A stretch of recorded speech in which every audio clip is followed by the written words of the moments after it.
nga. For 7 months, alam mo, halos parang wala akong kaibigan. 7 months? Oo, ngayon, 7 months ako. Di ba ako kaibigan? Separated.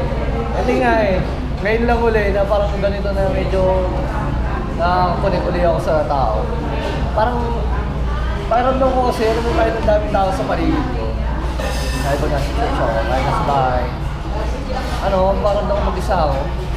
Like, sinasanay ka nung may companion ka talaga yun. Oo. For how many years How kasi? many years talaga eh. Nasa gabi, magkausap kami. Hanggang magkatulugan na. Ewan ko, yun lang.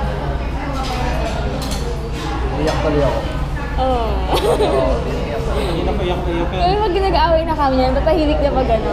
Tahimik na lang para walang masyadong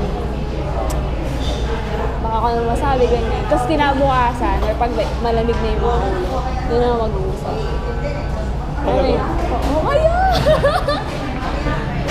Kaya ako tahimik na kasi may ginagawa ko. Hindi siya siya yung papatagalin niya yung samahan niya. Delikado talaga.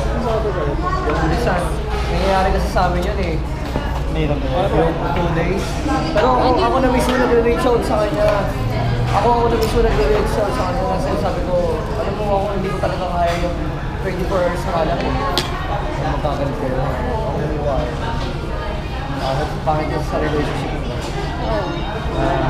Pero sabi rin naman ng Bible, huwag mong ayaw lumubog yung araw na yun.